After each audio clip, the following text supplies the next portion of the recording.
누가 좀 제 입 좀 틀어막아줬으면 좋겠어요. 진짜로. 저는 33 서울 성수동에 있는 출판사에서 에디터로 일하고 있어요.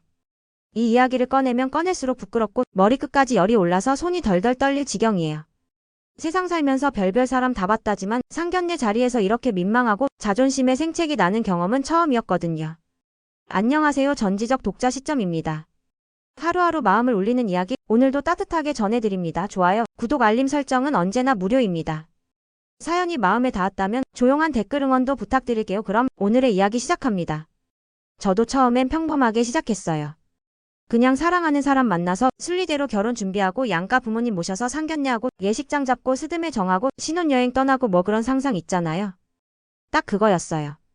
남들 다 하는 방식대로 우리도 그렇게 하나씩 밟아가면 되는 줄 알았거든요. 그런데 딱 하나. 딱 한 끗 차이였던 것 같아요. 그 사람의 엄마라는 존재가 모든 걸 갈라놨다는 걸 그 자리에 앉은 지 10분도 안 돼서 알게 됐으니까요. 그날이었어요. 토요일 오후 2시. 날도 좋았고 마음도 괜히 들떴던 날. 오랜만에 부모님 두 분 다 화장도 하시고 장도 꺼내 입고 신경 써서 나오셨죠.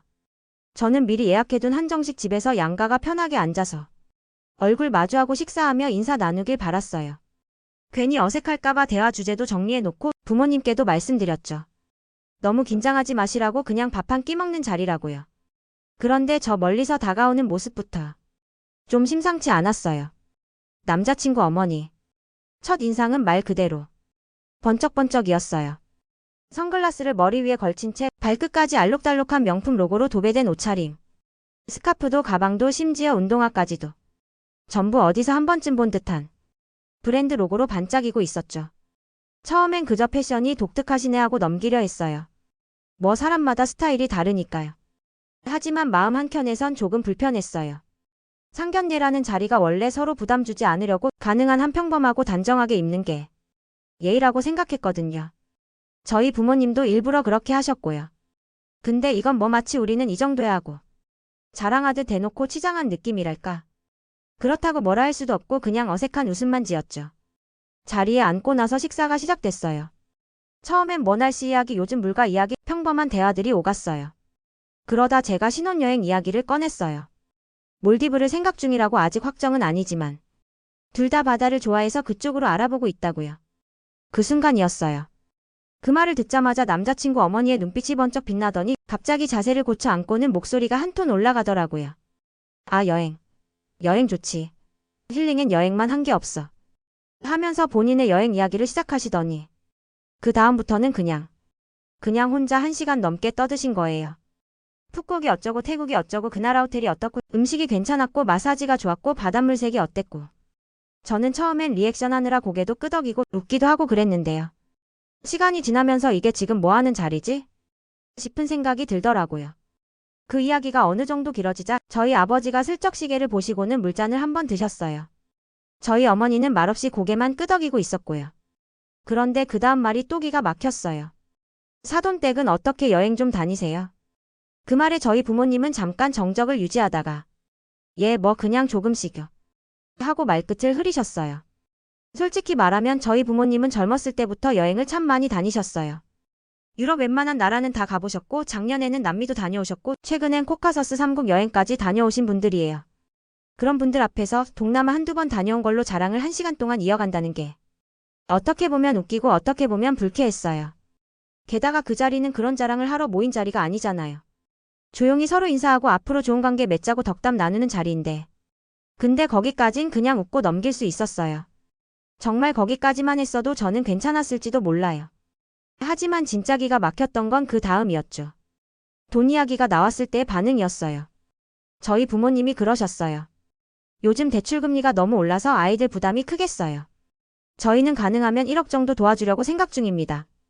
말투도 조심스럽고 겸손했어요. 그런데 그 말을 듣자마자 남자친구 어머니는 고개를 푹 숙이고 조용히 밥만 드시더라고요. 그전까지 그렇게 잘 떠들던 분이 말 그대로 쏙 들어가셨죠. 저는 그 모습이 너무 웃기기도 하고 당황스럽기도 했어요. 제가 일부러 빤히 쳐다봤어요. 그랬더니 한참 후에 겨우 입을 열더라고요. 저희는 뭐 크게 여유 자금은 없어서요. 명품 휘두르고 다니면서도 자식 결혼에는 손톱만큼도 보탬이 안 되는 사람. 처음 봤어요. 그때부터였던 것 같아요. 제 마음속에 이 결혼 다시 생각해야겠다는 경고등이 켜진 게 그날 밤 집으로 돌아오는 길은 무겁고 조용했어요. 차 안에서 남자친구는 아무 말도 하지 않았고 저도 굳이 입을 열고 싶지 않았어요. 속이 답답해서 창밖만 하염없이 바라봤어요. 머릿속은 온통 그 어머니의 명품 차림과 풋곡 자랑 그리고 돈 얘기 나오자마자 고개 푹 숙이던 모습뿐이었죠. 집에 도착하자마자 저는 가만히 앉아서 한참 동안 생각했어요. 남자친구는 나름 괜찮은 사람이에요. 착하고 성실하고 저한테 항상 잘해줬고요. 하지만 결혼은 두 사람만의 일이 아니라는 말을 그날처럼 절실히 느껴본 적은 없었어요. 그 다음날 저는 남자친구에게 조심스럽게 이야기를 꺼냈어요. 우리 아직 아무것도 확정된 거 없으니까 솔직하게 이야기하자. 상견례는 정말 불편했고 솔직히 좀 부끄럽고 창피했어. 그는 고개를 끄덕이더니 어머니가 원래 말을 잘 못하고 사교적인 성격이 아니라 그렇다며 변명을 했어요. 저는 그 말에 더 화가 났어요. 말을 잘 못하는 사람치고는 1시간 넘게 풋곡 자랑은 참 생생하게도 하시더라고요.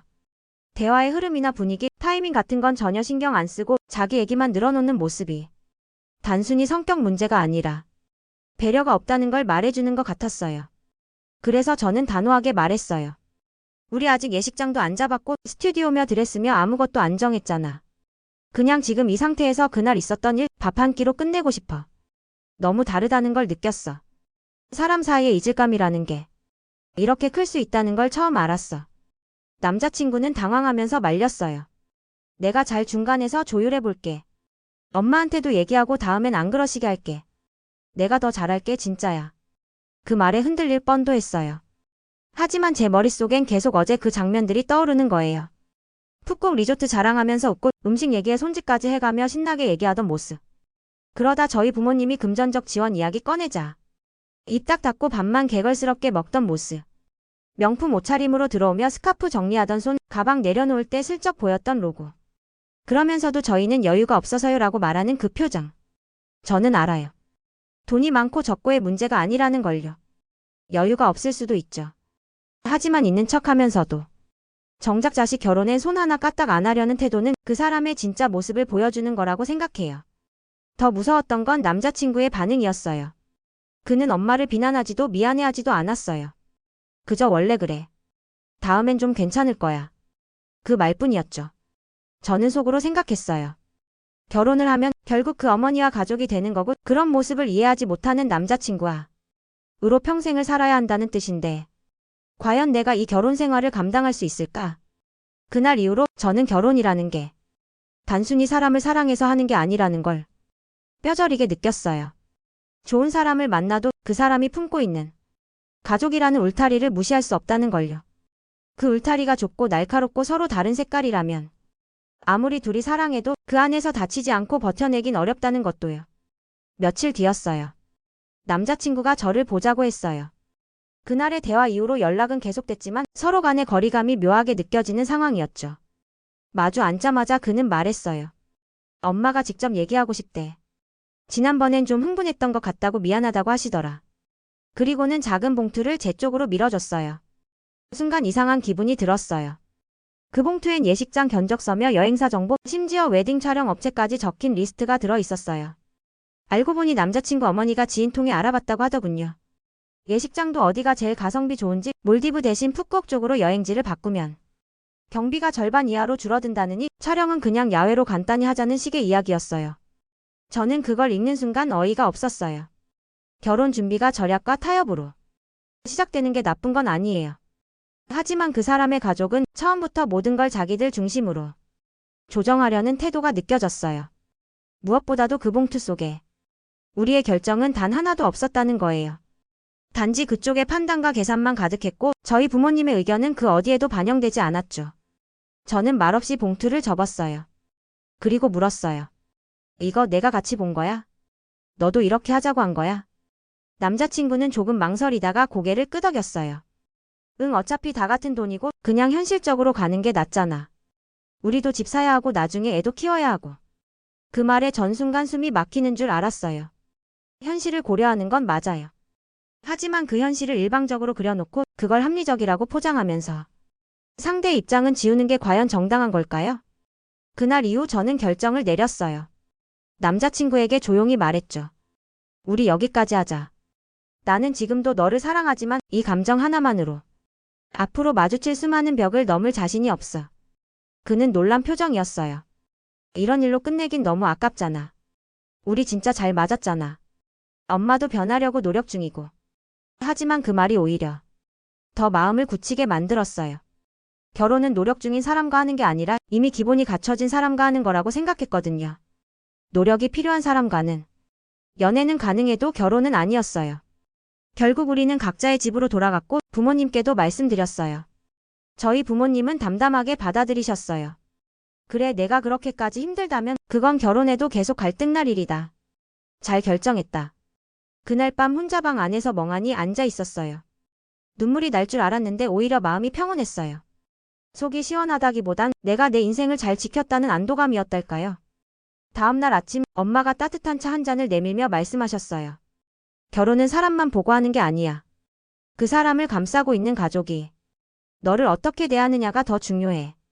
사람이 변한다는 건 말이 쉽지 사실 잘 안 되거든. 그 말이 이상하게도 제 마음에 오래 남았어요. 지금 생각하면 그 상견례는 저에게 아주 큰 선물이었어요. 비록 결혼은 무산됐지만 그 덕분에 저는 내 인생을 조심스럽게 다시 들여다보게 됐고 어떤 관계를 맺어야 내가 덜 다치고 덜 후회할지를 배운 시간이었어요. 사랑만으로는 결혼을 감당할 수 없어요. 그리고 결혼은 사랑보다 훨씬 더 복잡한 일이라는 걸 그날의 한 끼 식사가 가르쳐줬어요. 오늘 제 이야기를 들어주셔서 정말 감사합니다. 혹시 지금 누군가와 인생을 함께할지 고민하고 계신다면 그 사람의 가족 그리고 당신이 느끼는 불편함을 결코 무시하지 마세요.